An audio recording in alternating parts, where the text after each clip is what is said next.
po ito na nangyari naman po sa Region 4A sa Cavite po. First of all, yun po bang dalawang insidente na to, meron po bang kinalaman sa mental health ng mga tinatawag na perpetrators?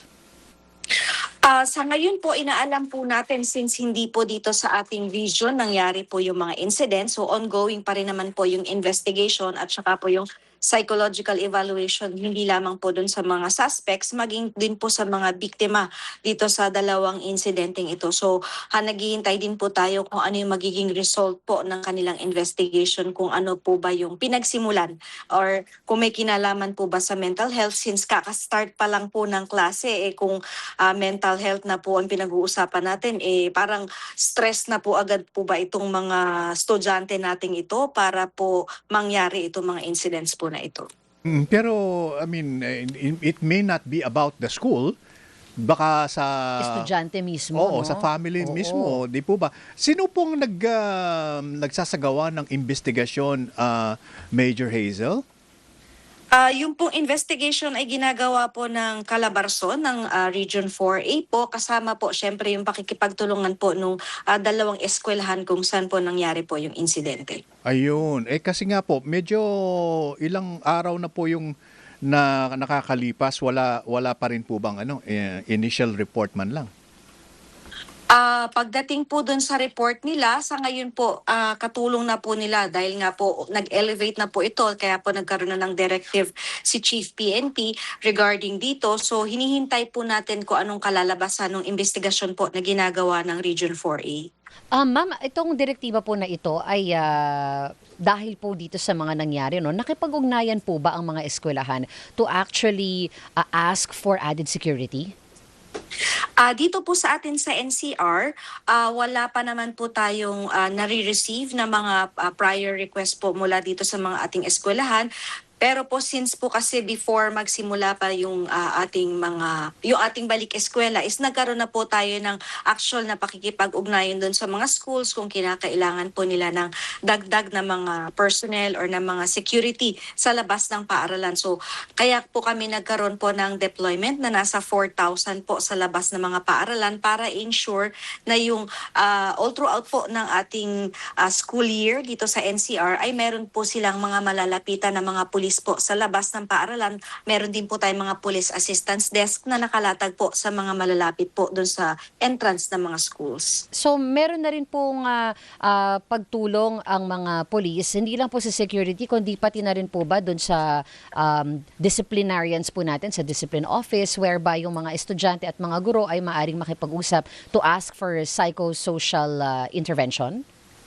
Pagdating po doon sa mga interventions po, pagdating sa kanilang mga estudyante, is hindi pa po agad-agad namang pumapasok yung ating PNP or yung NCRPO. Pagdating lamang po kung halimbawang may incident na may pumapasok na po siya sa may criminal incidents na po, halimbawa may physical injuries, pagnanakaw, or may mga iba pa pong insidente na nangangailangan po ng police assistance. Pero depende po yan kung ang paaralan po ay hihingi ng assistance sa pulis, hindi po agad-agad na pumapasok po ang PNP sa mga ganyang sitwasyon sa mga schools. Ma'am, babalik po ba tayo dun sa parang ginagawa noon na i-check ulit yung mga dalang bag ng mga estudyante?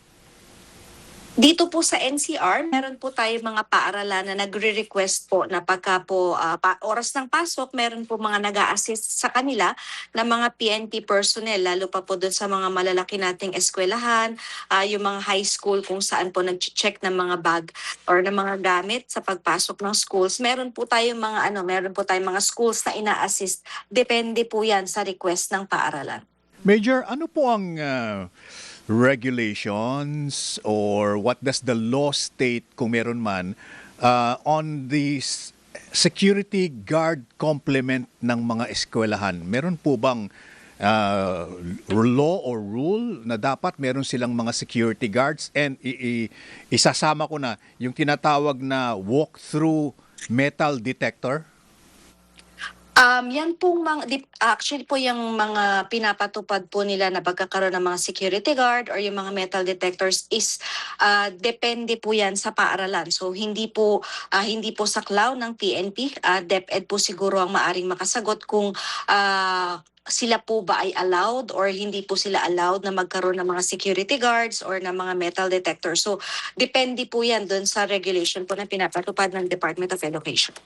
Po, pero alam niyo yung mga eskwelahan na malaki ang student population, halos lahat yan may mga security contingent eh. So it makes me wonder kung, 'di ba, kung halimbawa kagaya nito, we're talking about a private school in General Trias City, National High School sa Cavite City, baka dapat lang na meron silang security guard, di po ba? Yes po, dapat po may mga security guards, lalo po yung mga, sabi nyo nga po, mga malalaking schools. Pero usually po, yung mga private schools lamang po ang kayang kumbaga magpasahod ng mga security guards. Pero yung mga public schools po is usually po ang katuwang po ng ating mga paaralan sa pagsisecure dito sa mga public schools natin ay yung po mga nasa barangay or LGU po. LGU po ang nagbibigay ng mga security at syempre dagdag na rin po dyan ang PNP na nagbibigay po ng police assistance. Oo. In the meantime, dahil nga po unang-una parehong nasa Cavite itong pinangyarihan, are you stationing or at least contemplating on stationing a on-ground police officer po sa harapan ng eskwelahan? Is that the part of your plans? Actually po dito sa NCR po nung nag-start po ang ating school year nung June 8 is meron na po tayong nakalatag na mga PNP personnel sa ating mga eskwelahan. Sabi ko nga po kanina nasa mahigit 4,000 po yung ating mga deployed personnel sa mga eskwelahan natin dito sa Metro Manila. Kasama po dito yung mga police assistance desk na makikita po natin malapit po sa entrance ng mga paaralan. So yun pong paglalagay natin ng dagdag na puwersa is sa ngayon po, hindi na po natin gagawin since meron na po tayong nakalagay po na mga police personnel sa mga paligid po ng mga paaralan po natin. May visibility, in other words, ano po? Yes po. Opo. Pag-usapan nga po natin, Major, yung jumping jack, jumper boy sa Tondo na Iba yung inarrest. jumping jack. Iba pala yun. Oo. Ito madalas mangyari eh. Ano bang Umaakit sa mga truck, ganyan. Opo, anong mga hakbang po bang ginawa na ng PNP para matiklo itong mga to? Actually po, naaresto na po natin yung latest natin na jumper boy sa Tondo, pero po hindi po, actually, kasi hindi po natin sila naaresto in the act. So, nagkaroon po ng tayo ng ibang operation kung saan po naaresto sila sa kasong illegal gambling. Marami na po kasi mga incident na kinakasangkutan itong ating jumper boy na ito. Yun nga lang po, hindi po siya nagtatagal doon sa ating Ma'am, nasa video po ito. Yes po, opo. Pero nasa video po pero hindi po natin siya naaresto in the act kasi nga po may isang instance po na siya po ay naaresto pero dahil po siya ay minor that time, hindi po siya nakasuhan. So nakalabas din po siya from DSWD or do sa Bahay Pag-asa kung saan po siya nakalagay. So ang pagkakaaresto po sa kanya ngayon po ay dahil sa paglabag po naman sa anti-illegal gambling. So, ngayon po mawawala na po siguro siya sa pagiging jumper boy since nahuli na po siya dahil sa kanyang pagsusugal. Pero yung in general po, ma'am, ang dami, kasi naka-witness na rin ako ng ganito, partner, yung tumatalon sa mga truck, ma'am, kinukuha yung laman. Caloocan, Oo. Tondo, ayan. Ano po bang mga ginagawa natin dito, ma'am? Syempre, maswerte kung makita ng pulis yan. Ano po? Yun nga po, binibigyan po natin ng mga security tips yung ating mga trucks na nagbabiyahe po dyan kasi sinasamantala nga po nila dahil madalas po mabagal yung usad ng trapiko dyan sa mga areas na yan. So, meron po silang pagkakataong makalapit dun sa sasakyan, makuha yung mga gamit na hindi nakasecure. Kung halimbawa man po, kahit may mga kalan na nandun sa ilalim ng truck. So, may mga kasi may mga natatakot din na sawayin sila dahil lumalaban. At yun nga po dahil mga kabataan, hindi po natin sila kumbaga talaga nahuhuli. Hindi po natin sila maipakulong or magawa yung dapat na legal basis, legal na gagawin sa kanila. So, ang maaari lang dahil po sila ay mga minors. So, ang maaari lang, paulit-ulit lamang po yung ginagawa nating paghuli at paglabas po nila.